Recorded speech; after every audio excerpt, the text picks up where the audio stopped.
গাজলডোবা ক্যানেল road গাড়ির ধাক্কায় গুরুতর জখম হলো একটি বুনো হাতি। বৃহস্পতিবার ভোররাতে মান্তাদারের গেট বাজার এলাকায় দুর্ঘটনাটি ঘটে। তবে কি গাড়ির ধাক্কা মেরেছে তা কারো নজরে পড়েনি। হাতিটিকে গুরুতর জখম অবস্থায় উদ্ধার করে চিকিৎসার জন্য শিলিগুড়ির বেঙ্গল সাফারিতে নিয়ে যাওয়া হয়।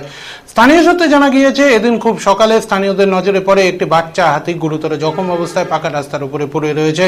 খবর পেয়ে ঘটনাস্থলে পৌঁছে মান্তাদারি বিট অফিসের বনকর্মীরা সেখান থেকে হাতিটিকে তুলে পিকআপ ভ্যানে করে বেঙ্গল সাফারি চিকিৎসার জন্য নিয়ে যাওয়া হয়। ফুলবাড়ি গাজলডোবা ক্যানেল রোডের গেট বাজার থেকে গাজলডোবা পর্যন্ত দুই দিকে রয়েছে গভীর জঙ্গল। দ্রুতগতির গাড়ির কারণে বন্যপ্রাণীরা দুর্ঘটনার কবলে পড়ছে বলে অভিযোগ।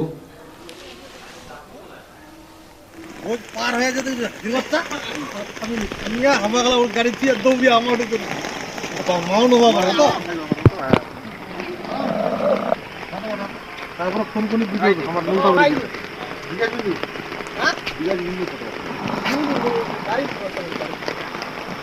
আমার ব্যবস্থা কোন জেলা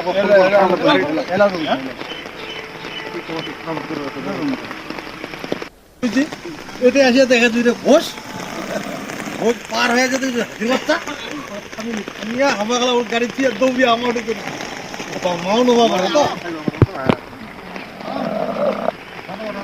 তারপরে ফোন করে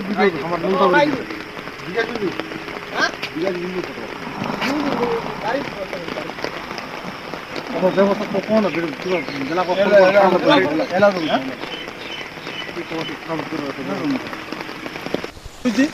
এটা আসিয়া দেখা দুইটা ঘোষ